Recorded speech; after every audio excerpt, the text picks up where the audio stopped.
Ladies and gentlemen, please welcome Banjo Chief Executive Officer, Mr. Damien Patton.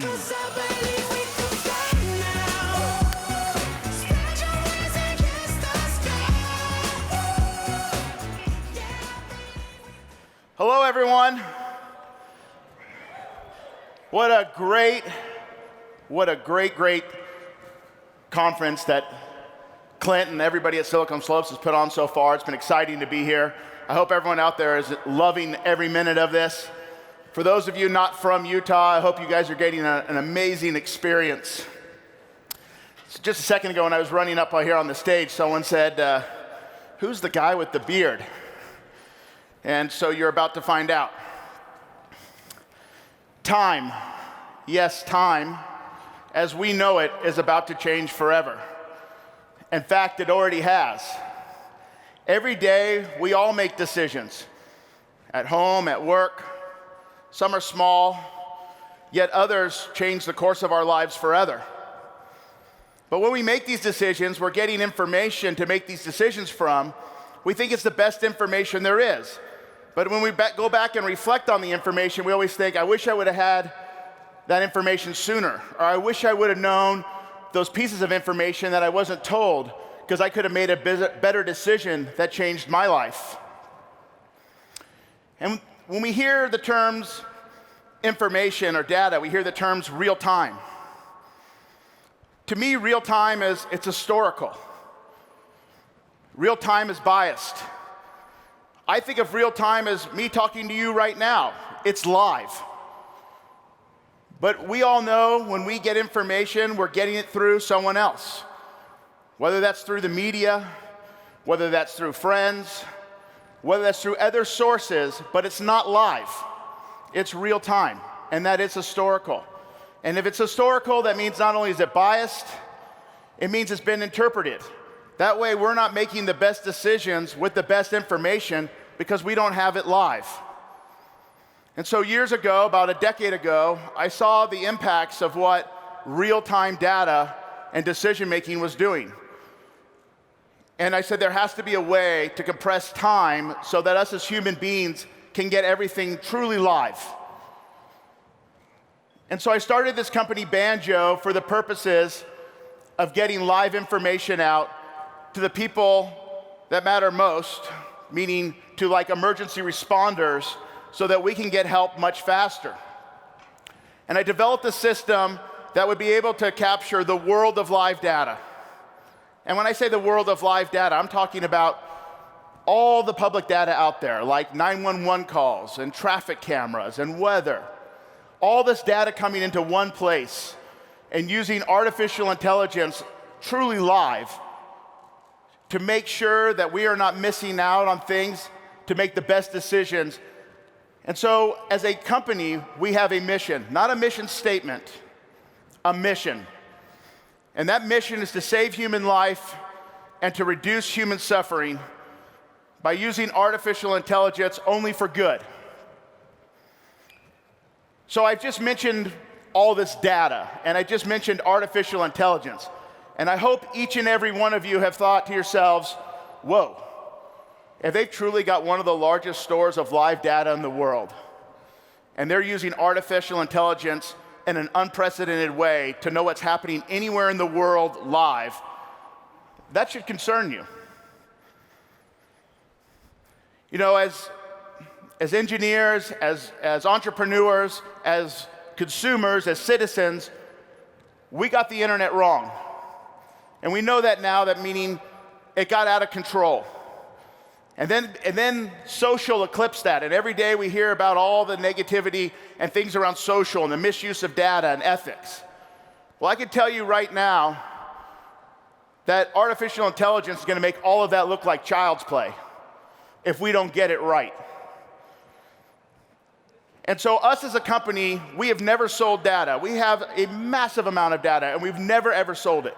We've had every opportunity to exit or to sell data to make a significant amount of money, but we knew that it was wrong.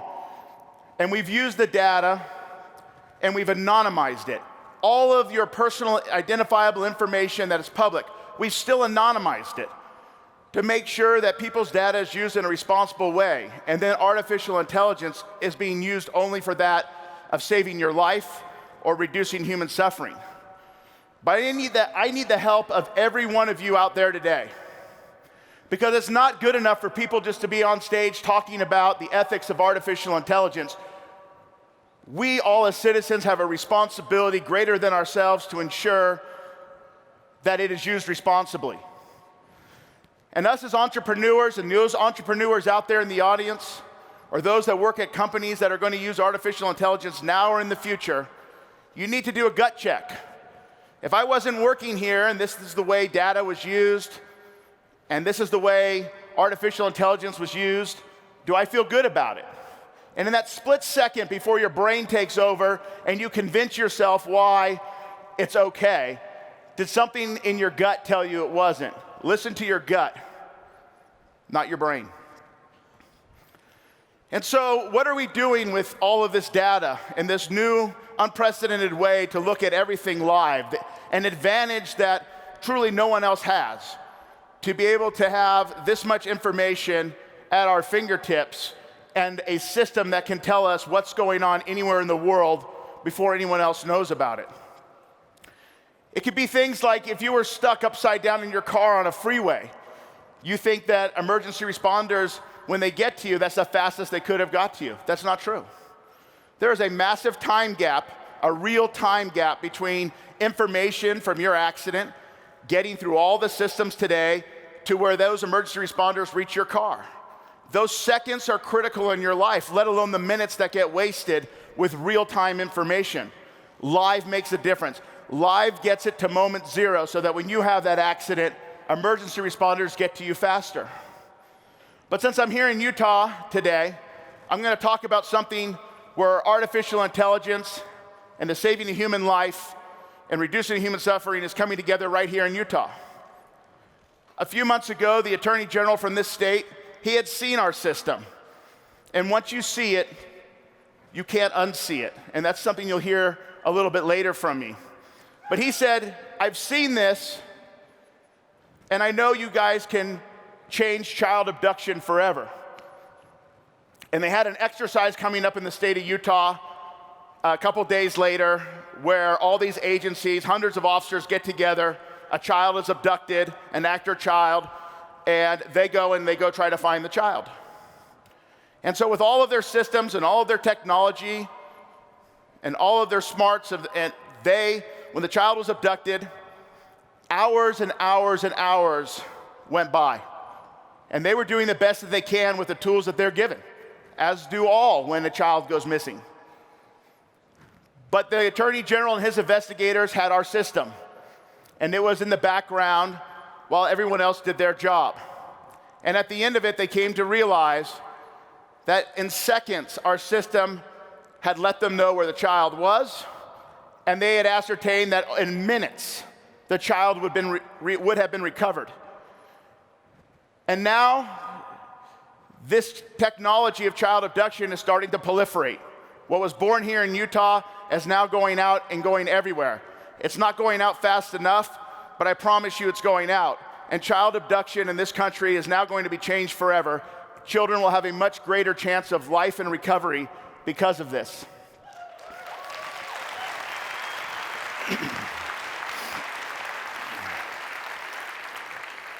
But it's not just about child abduction. You can solve other things with lifetime information, with getting real information in the moment it happens. Social issues that we've been grappling with for a very long time, and every time we reflect back on it, we're just not making a big enough dent. Social issues like homelessness, the opioid crisis. So many people tell me the opioid crisis, where did this new crisis come from? This crisis has been around for decades, but we've been all looking at real-time data, so we've always been back on our heels, never on our toes to be able to get ahead of it. And now it's out of control. And so who am I to be talking to you about these type of subjects? How did I come up with ideas that could solve these problems? Just like every one of you, we all have life experiences. Some are good, some are bad, but we have them. And we channel them to make ourselves better and hopefully to make the world better. And I'm no different there. I'm a homeless kid. And when I say homeless, it means I lived under the underpass freeway for years, ate out of the dumpster, didn't go to high school. I experienced that. I had a loved one overdose on opioids, both prescribed and illicit, decades ago, before anybody knew there was a problem. But in this country, we give second chances, and I was lucky enough. I got my second chance, and I went off when I turned 18. I went and fought 2 tours of duty in Desert Storm.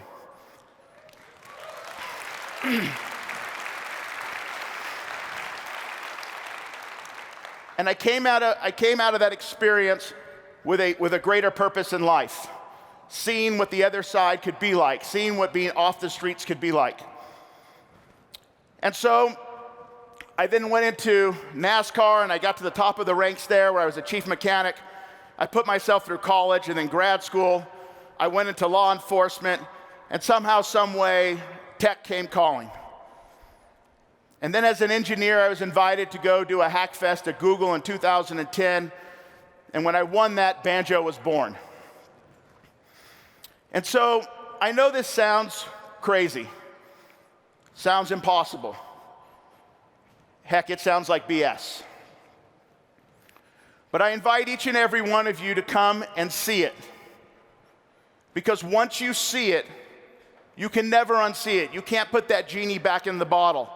Because once you know that information can be delivered in an unbiased way that's going to change the decisions you make in your life, it's going to protect your loved ones, you're going to want to be part of the mission of saving human lives and reducing human suffering. And so when I say come see it, we're actually here in Park City, Utah. Banjo was born in Silicon Valley. And Silicon Valley and our team of amazing engineers there is still the bedrock of our company. But about a year and a half ago, my wife told me it was time for us to move. Different scenery, and we were going to move to Park City. And I said, Utah? I don't think so. And I was wrong. I came here with a bunch of connotations of what it would be like here. I wouldn't hire people here, I would just commute. But the community that I have found in this state, no matter what you belong to, no matter how you believe, doesn't matter. I've been accepted more in this state than I've been accepted more anywhere in my entire life.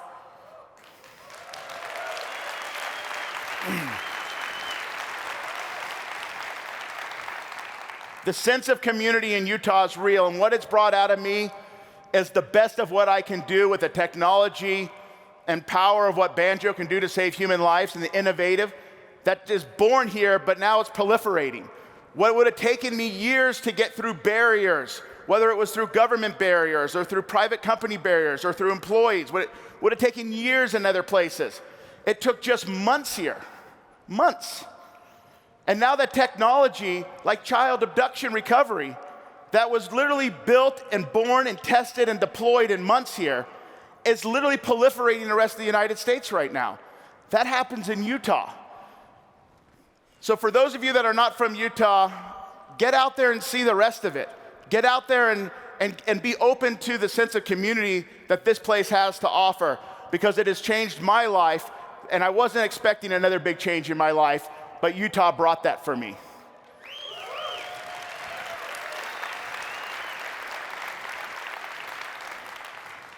And for those of you that are entrepreneurs, I just circle back to the ethics in AI.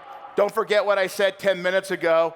Don't just listen people into the stage. Get involved. Challenge people like me. Challenge other leaders out there on how we're going to use this. Be responsible. Enjoy the rest of your time at Silicon Slopes. Thank you very much.